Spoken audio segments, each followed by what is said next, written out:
편견 또는 편견은 관련 사실을 인식하거나 특정 사건에 대한 관련 정보를 알기 전에 형성된 의견 및 견해입니다. 중국인에게 한국말로 인사. LI 하우대 살리기 운동하는 중국. 길거리에서 한 외국인 남성이 인터뷰를 합니다. 한국어로 안녕하세요라고 하자 중국인은 기분 나쁘다는 듯이 무시하고 지나가는데요. 이 게시글에 올라온 해시태그는 매우 충격적이었습니다. 니하오야쩌. 아시아 사람처럼 생겼으면 니하오라고 말하라고 하는 운동입니다. 최근 중국에서는 너무 많은 외국인들이 자기들에게 한국말로 인사하는 것을 문제 삼아서 외국인들에게 니하오라는 말을 다시금 알리는 운동을 시작하고 있는데요. 해외 사람들이 20대 정도까지만 해도 니하오를 잘 알고 있지만 10대들은 이제 니하오보다 안녕하세요를 더 많이 알고 있다고 하는데요. 실제로 인도네시아에서 조사한 바에 따르면 인도네시아 국민의 12%는 중국의 인사법인 니하오를 알고 있었지만 한국어 안녕하세요를 아는 국민은 91%로 나왔습니다. 인도네시아 국민 모두가 한국어 인사법을 알고 있는데 중국어 인사법은 10명 중 1명만 아는 수준이라는 것인데요. 더욱 충격적인 것은 인도네시아 10대들만을 대상으로 한 조사에서는 한국어 인사를 아는 인도네시아 10대는 100%라는 경이로운 통계 결과가 나왔습니다. 한국어 인사법을 모르는 10대가 없다는 소리인데요. 중국어 인사법인 니하오는 인도네시아 10대들 중에서 단 2%만 알고 있는 것으로 집계되었습니다.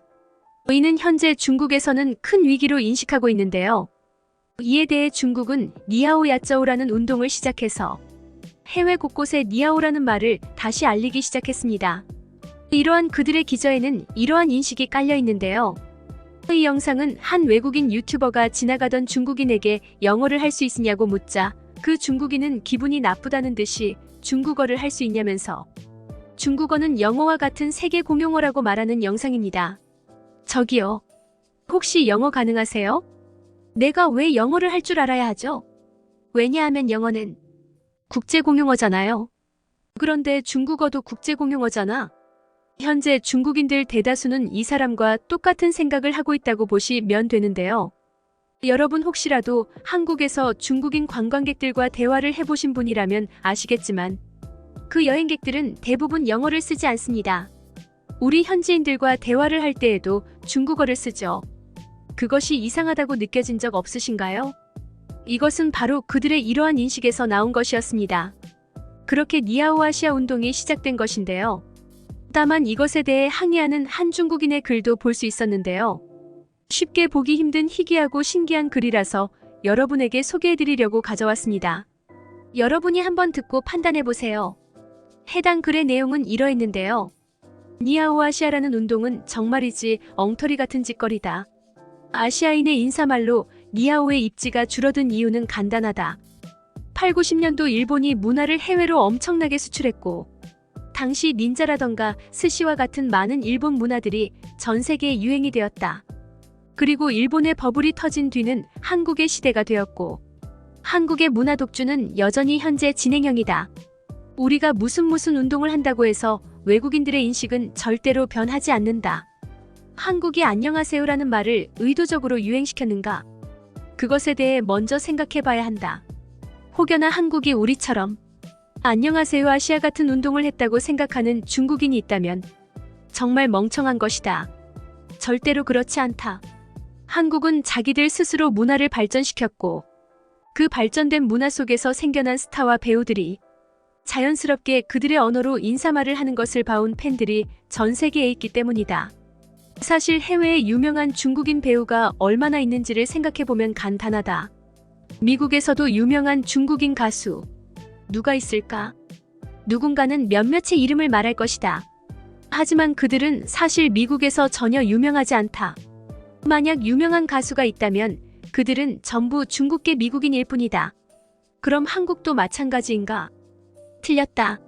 미국에서는 한국계 미국인 가수보다 그냥 한국인 그 자체인 가수들이 더 인기가 많다. 이러한 근본은 우리는 맞서야만 하는 것이다. 그러니 제발 니하오 아시아 운동 같은 헛소리는 집어치우고 우리는 우리의 문화 파워를 키워야만 한다. 내가 말하고 있는 것에 대해 이해 못하는 사람들에게 말하겠다. 나는 우리 중국 최고의 대학에서 교수직을 겸하고 있는 사람이다. 어디인지는 말을 할 수 없지만 나는 경제 그리고 사회 문화와 관련 연구를 많이 해왔다. 그리고 중국의 문화가 해외로 수출되지 않은 가장 큰 이유는 이것이다. 바로 중국에는 자유시장이 부재하다는 것이다. 물론 현재 공산당의 경제체제는 훌륭하다. 흠이 없는 경제체제이지만 다만 여기에서 우리가 국제적으로 문화의 힘을 키우기 위해서는 무언가 더 필요하긴 하다는 것이다. 그리고 자유시장과 자유경쟁이 그것의 포인트이다. 한국인들이 처음에 K-팝이라는 것을 만들었을 때를 생각해보라.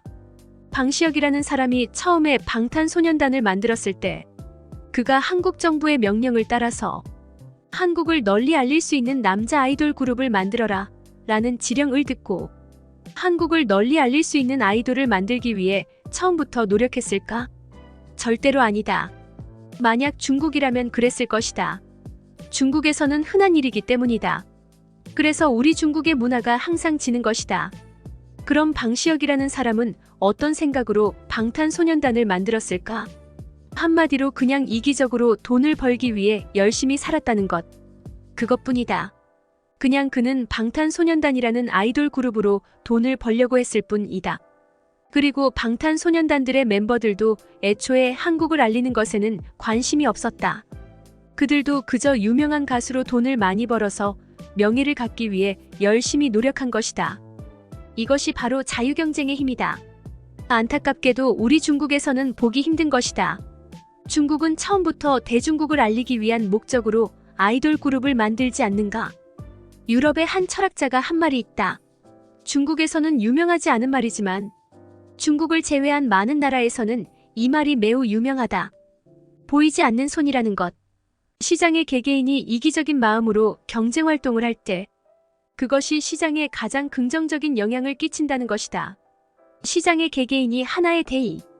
예를 들면 대중국의 경제 살리기와 같은 대의를 함께 가지고 일을 한다면 그것은 오히려 독이 될 것이고 중국인들이 그냥 서로 이기적으로 경쟁하려고만 한다면 그것이 나라를 위해서는 더욱 좋은 결과로 나타난다는 것이다.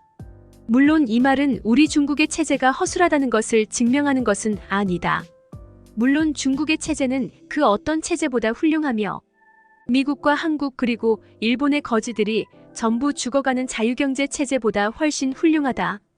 나는 중국 공산당을 여전히 지지하고 있으며 우리 중국이 세계 최강의 국가가 되기 위해 나는 영원히 노력할 준비가 되어 있다. 라는 글이었습니다. 그래서 뭔가 이상한 기운이 감도는 것. 저만 느꼈나요? 여러분도 느끼셨죠? 이 글의 글쓴이는 매우 두려워하던 것으로 보입니다. 이 글의 IP를 추적한 결과 이 글은 베트남에서 쓰여진 것으로 확인됐습니다. 물론 이 글쓴이가 직접 베트남에 가서 글을 쓴 것은 아니고 중국에서 IP를 우회하여 추적되지 않게 베트남 IP로 작성했다는 것입니다. 이 글쓴이가 쓴 많은 내용들은 아담 스미스의 국부론의 내용을 인용한 것처럼 보였습니다. 개인의 이기심이 경제의 주요한 동력이 된다는 부분은 아담 스미스의 국부론에 나오는 내용이죠. 한편 이 글 원본은 현재 삭제된 상태입니다. 다만 아카이빙 되어 있어서 여전히 그 글을 읽을 수 있으며 댓글도 달리고 있는데요. 댓글에는 여전히 분노한 중국인들이 정말 많이 보였습니다. 그중 좋아요를 가장 많이 받은 댓글을 소개해드리겠습니다. 해당 댓글의 내용은 이러했는데요. 이 글의 대부분의 내용은 거짓이며 헛소리이다.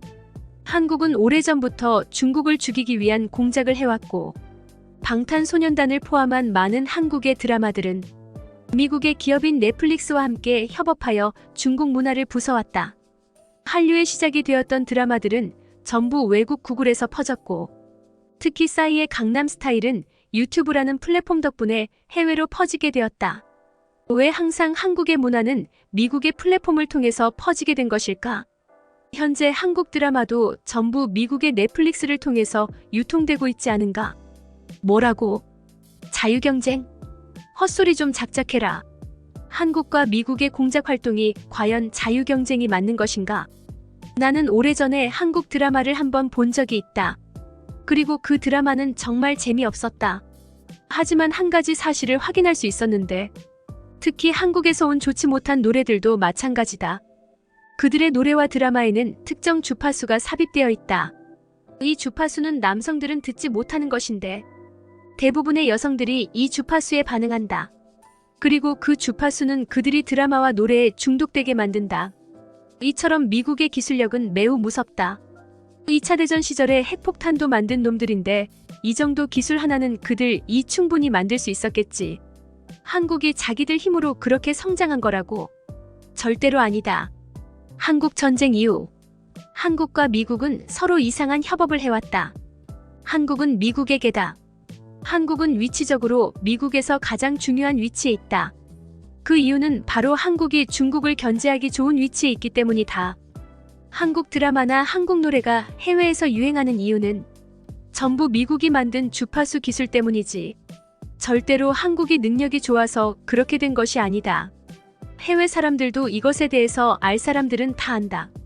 한국 K-팝 노래를 싫어하는 외국인들도 얼마나 많은데. 찾아보고 말해라. 자칭 교수놈아. 라는 댓글이었습니다. 주파수라니. 참 웃기고 재미있는 글이네요. 정말 중국인들은 이렇게 믿고 싶은 걸까요? 오늘도 참 안쓰럽기만 합니다. 저는 중국을 참 좋아해서 중국어 공부를 했던 것인데요. 물론 지금은 중국의 실체를 알고 그들을 손절했습니다. 니아오 아시아는 정말 훌륭한 운동입니다. 중국이 이 운동을 절대로 포기하지 말고 꾸준히 지속하길 바랍니다. 아울러 중국어가 세계 공용어라는 믿음도 절대로 버리지 말길 바랍니다. 세계 어디에서도 중국인답게 시끄럽게 떠들고 새치기 하고 길거리 대변 갈기고 등등 중국에서 하는 행동을 그대로 하시기 바랍니다. 꼭이요.